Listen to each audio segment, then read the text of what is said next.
Greetings everybody, Leviathan here with my very last video for the patch 2.3 PTR.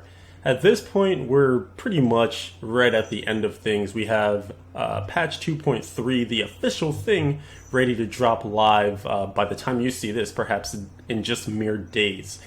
Season 3 is on the outskirts, it's on its way out, we're almost done with it, just hold on a little bit longer. And then of course we'll start the hype train from there, moving forward towards once that season transition happens, ending season 3, and then getting the patch, playing around with some stuff, you know, and then really hitting it hard for season 4. So I'm super excited. But today I just want to talk to you guys very briefly about some of the exciting things that I was testing out with the Demon Hunter. I know a lot of people love Nats, but I personally love the Unhallowed Essence set. And so I just wanted to, you know, while doing some Torment 10 speed farming, talk to you guys about some of the improvements coming to the Unhallowed Essence set slash build for Demon Hunters, and I hope you enjoy. See you on the other side. Alright everybody, so now that we've gotten the introductions out of the way, let's go ahead and jump into some normal Nephilim riffs. We're here at Torment 10, and I'm showing this off mostly because I believe that in patch 2.3, Demon Hunters will actually be one of the fastest classes for farming and speed farming Torment 10. I think when you combine their ability to put out a ton of damage, just absolute gobs of damage, with their fast mobility using Volt, I think you're really going to be looking at a class and a set when you're using Unhallowed Essence that can kind of just like stop, burn the whole screen down, and then go, and you know, you'll always just be pushing forward, stopping for Death's Breath, which is always so hard to say, Death's Breath, plural, multiple, and you know, your occasional drop here or there. Of course, this is PTR with the crazy drop rates, so we're not going to stop for every single drop. There were a few items I was still looking for, but for the most part, I was just trying to focus and emphasize the speed. I will mention here again too that this is hardcore, so it can actually be a lot faster if you're going super glass cannony, which you can afford to do with softcore, of course, and even once you get like really good gear pieces, because my gear is not even perfect here on the PTR. So if you have really good gear, if you're completely dominating the content, then you really could just glass out, go full damage, and maybe have, you know, one, oh crap, I need my cheat death or something like that to keep you safe. But yeah, for the most part, what you're seeing right now is a lot of what goes down. You just burn things down and you move on, and the elites are of course going to be what gives you the most progression.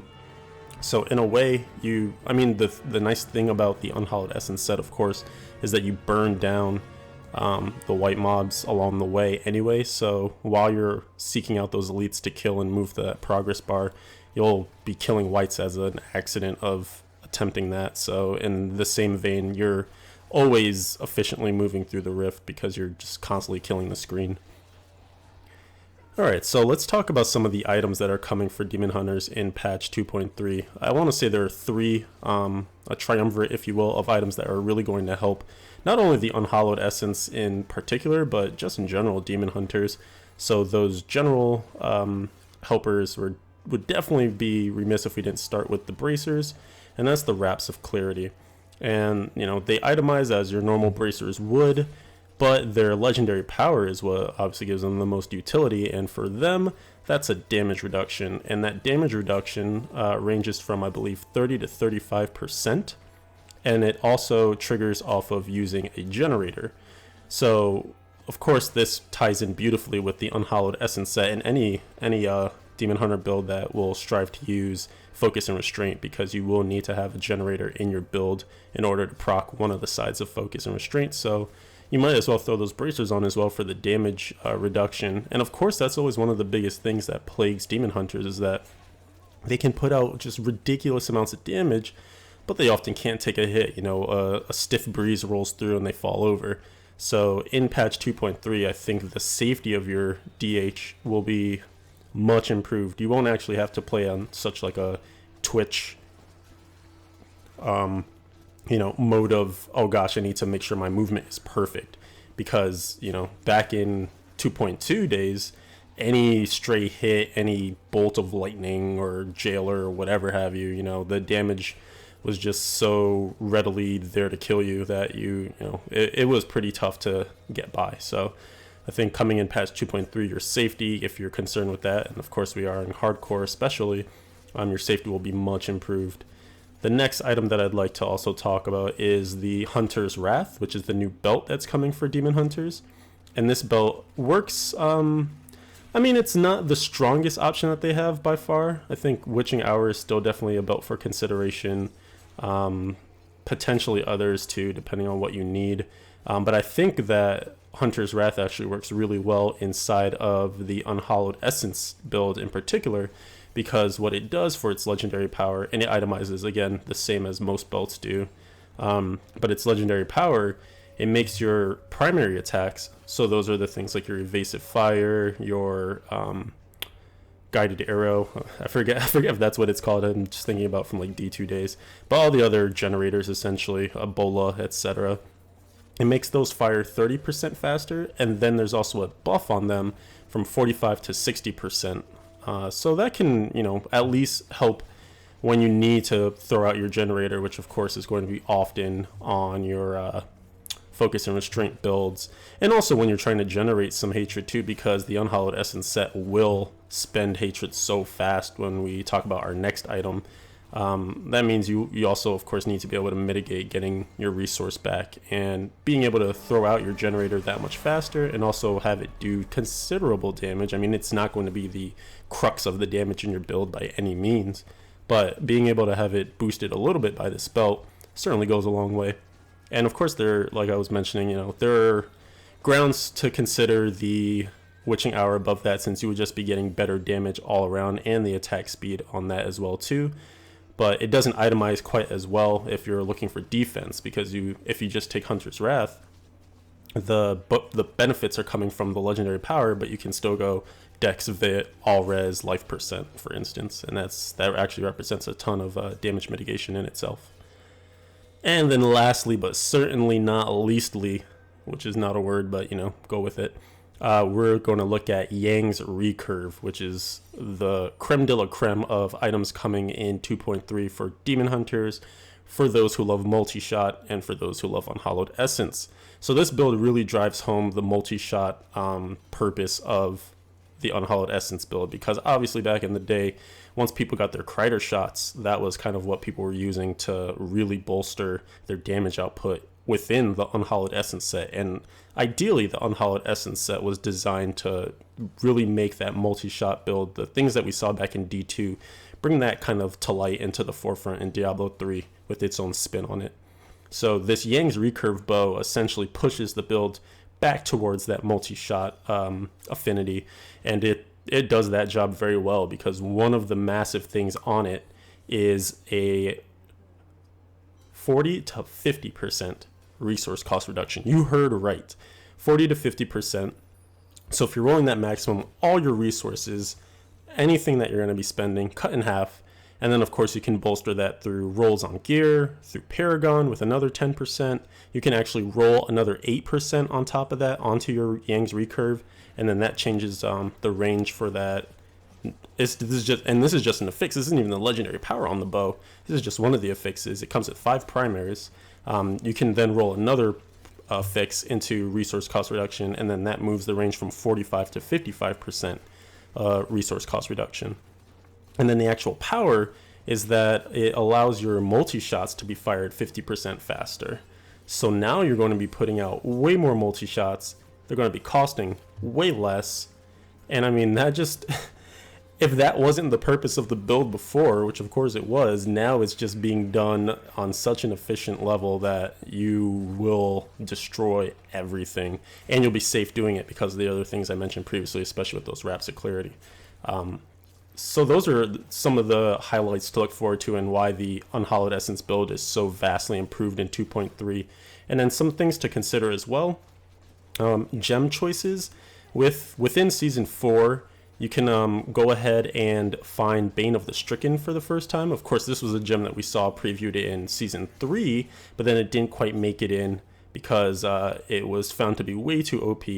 and so it needed some love, it needed some reworking, and now it's back. It's here for Season 4, and it's been reworked with every single patch that's been in the PTR. I think it's at a good place now, though, where it doesn't quite scale up as quickly when you're leveling it up inside of Greater Rifts, but it still achieves its purpose of just infinitely giving you more damage against targets that you keep putting that debuff onto. So it's a really amazing gem, and it works best in builds that have high attack speeds, builds that really put out a ton of damage. According to a video I saw by Quinn, who's another great content producer and just amazing player of this game, so you should definitely check his stuff out. He noted that there's a little bit of an internal cooldown on Bane of the Stricken. So even when you're firing just a constant barrage of attacks, it has like I believe he said a 0.33% cooldown, internal cooldown, a third of a second essentially. So you're going to, not always be putting it up, but you're going to be putting it up often enough to where it's still significant, and it's still going to be the main way that you take down a lot of Rift Guardians in a very fast fashion. Especially for builds that need it, builds that really exceed and outperform themselves on AoE situations, which of course Multishot does. I mean, it does fairly well in both single target and area of effect, but of course AoE is really its strongest suit. So having the Bane of the Stricken there helps a ton, just to make sure those single target fights go down even faster. And then now, a beautiful thing that Demon Hunters can do with Kanai's Cube is go ahead and proc Bane of the Trapped. And the way we do that now is by cubing a Thunderfury and using that in the weapon/offhand slot. And so now, whenever you're firing, you're getting those proc checks for the Thunderfury legendary power, and that basically will apply slow and some lightning damage to any enemies that get hit by it. But of course, the main thing we're concerned about is making sure that that slow gets applied. So you can look on the screen currently when we get some more enemies. And whenever you see that little blue murky kind of fog thing beneath all the enemies, that means they've been slowed, and the only thing that would be providing that in the build is that cubed power of the Thunderfury. We have no other way to slow them, even though we're using Evasive Fire with Focus, which is a cold rune. It doesn't have a slow by itself. You would have to, back in the day of course, combine it with Ice Blink. But because we can cube Thunderfury, now we get to free up a gem slot there. And that's great because Ice Blink wasn't always the best DPS choice. It was just nice utility to combine with Bane of the Trapped. So that leaves the third slot, and of course the one that makes the most sense, since you get so many benefits from being at range as far away from your target as possible, is Zai's Stone of Vengeance. And like I've been mentioning, it just synergizes very well with staying at distance. The further you are from your targets, the more damage you do to them. So, it's gravy. Stay far away, do lots of damage. Other than that, I guess we could talk about the other slots in the Kanai's Cube. One of the ones that also will help a ton, which I'm not even sure you might need just because of the amazing resource cost reduction in Yang's recurve, would be the Cindercoat in the armor slot.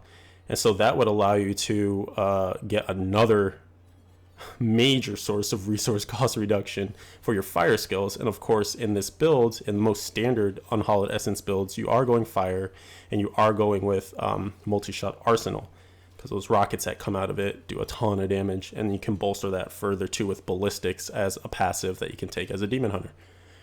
So it's pretty sick. I highly recommend going for the Cindercoat, just because you really can spam out tons of multi-shots. You'll get to the point where you actually are spamming out so many multi-shots, you're like, wait, I should probably fire my generators so I keep focus and restraint up.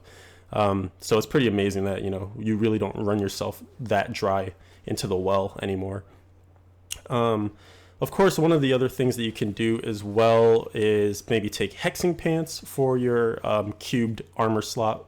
I know a lot of people have been really pushing this in most builds that can use it, and even in builds where it doesn't quite make sense, just because of the stutter stepping technique, you can go ahead and kind of activate the bonus damage increase by moving forward a little bit and then spamming out some damage.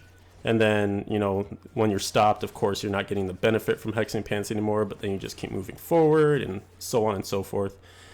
It's not my favorite way to play personally, so I'm going to try and stay away from it as much as possible, but I'm sure at some point, if it just proves to be the best source of putting out damage, and of course there is a resource cost benefit in there as well too, then you know it might be the thing to do. But it might also be something that gets looked at too, just because that's the way hexing pants work currently. It's just the way they're designed, but I don't know if that's the way it'll stay designed, just because I'm just not sure that that's the intent of it.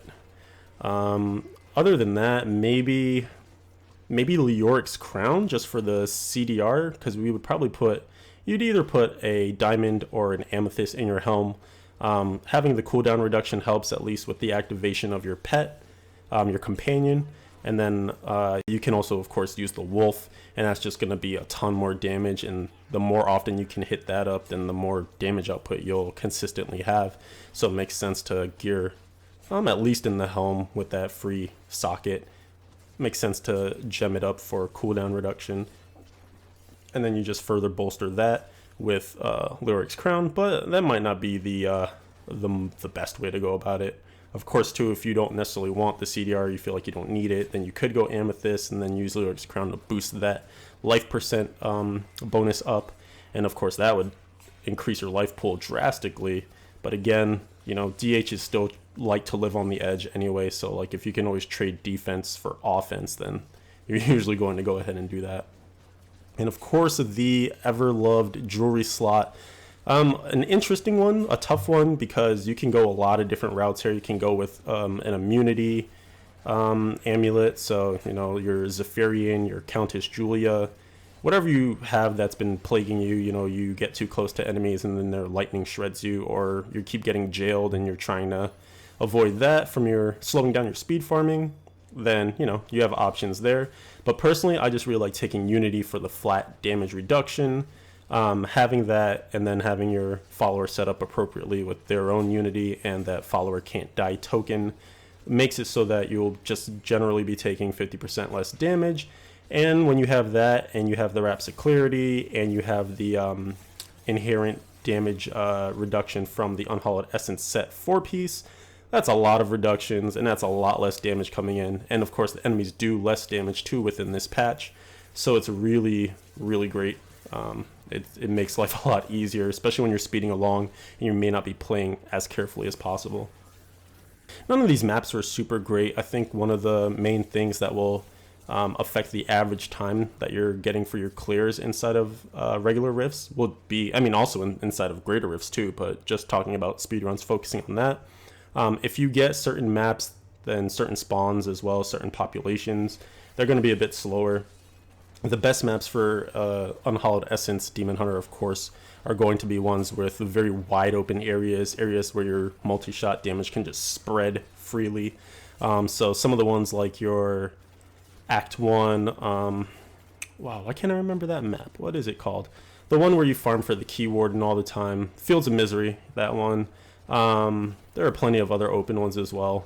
So any of those sorts of maps, for example, will be the ones where you'll find you wake up and you're already like halfway done with the rift from just killing everything on the screen and beyond the screen, of course, too. So now that we've discussed some of the very, very specifics of both what's coming for patch 2.3 for the Unhallowed Essence set, I suppose we could call them adornments, the ancillary items that will bolster it. We can also go ahead and talk about some of the, I guess, basics really of the build, and I'll go ahead and start at least with the skills. So our generator, the main one that we usually use, is Evasive Fire with Focus. Focus allows you to get a little bit more hatred back. I really like Evasive Fire just because the damage is dealt instantly. It has a decent spread, so it kind of basically works with Multishot in tandem because it does the same thing that Multishot does, just for less damage, is the easiest way to kind of think about it. It's again a cold rune, so there's no like synergy and damage there. It's really just there to proc focus and restraint, and it's also there to get us some hatred back when we start to run a little bit low. Next is Multishot with Arsenal. It's a staple of Multishot builds. It's the fire rune, so it has synergy with Cindercoat, of course, reducing that cost for fire skills. It also has synergy with Ballistics, using the rockets and bolstering those further. So that's really the crux of the damage coming out of the set. Of course, it has innate synergy with Unhallowed Essence itself, and of course synergy with Yang's recurve. So really Multishot is the star here. This is the skill that gets the work done. It's the workhorse. It's just good. You use it, you spam it, you love it.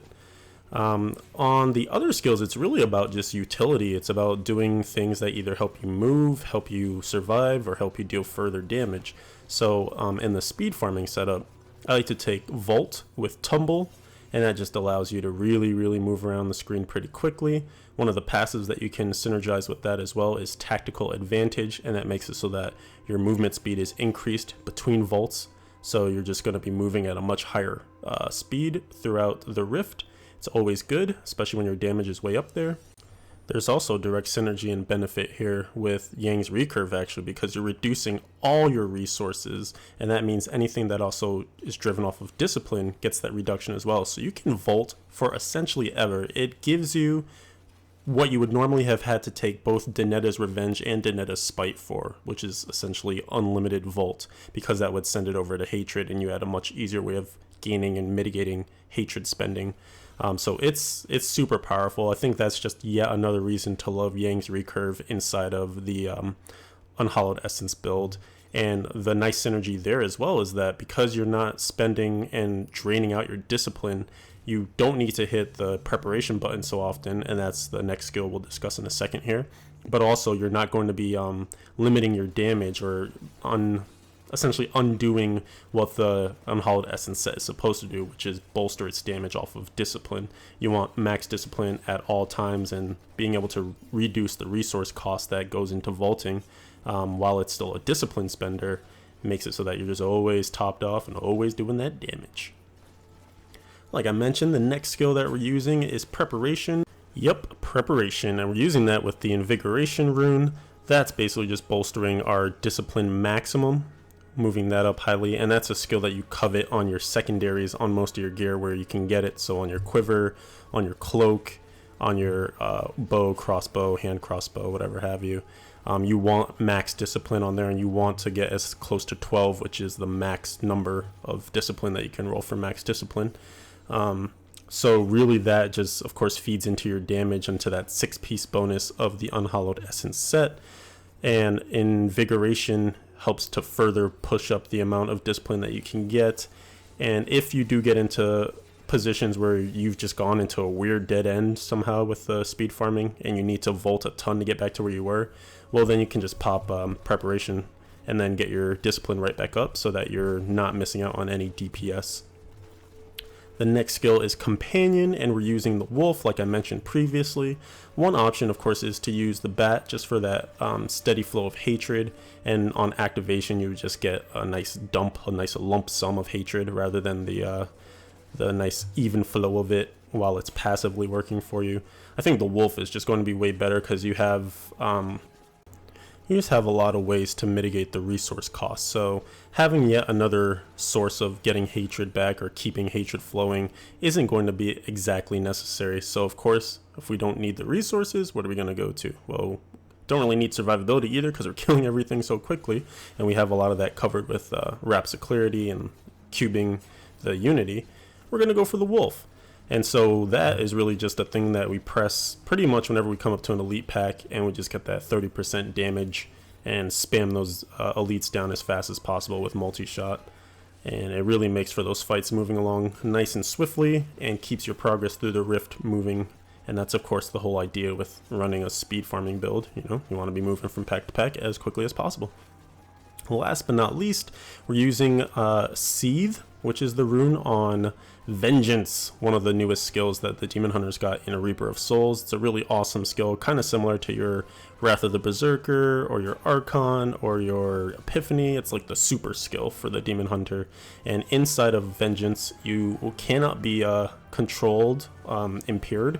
You cannot be jailed. So it's really great, you know, being able to throw that out against elites, because that stops them from essentially being able to interrupt your casts and put you in danger. But it also means that you are getting a ton of hatred back per second while Seethe, that particular rune, is working for you. So that really helps you to just go burst mode on all the elites and throw out multi-shot after multi-shot after multi-shot. It's just one of the very easy ways of making sure you always have enough hatred to take out elites before either the fight gets a little more dangerous or before it starts to feel like you're taking too long to kill the elite. And then I guess for passives, I talked about a few of them. Tactical Advantage was one. Ballistics was one. Awareness, of course, is always one that we have to be cognizant of as a hardcore player.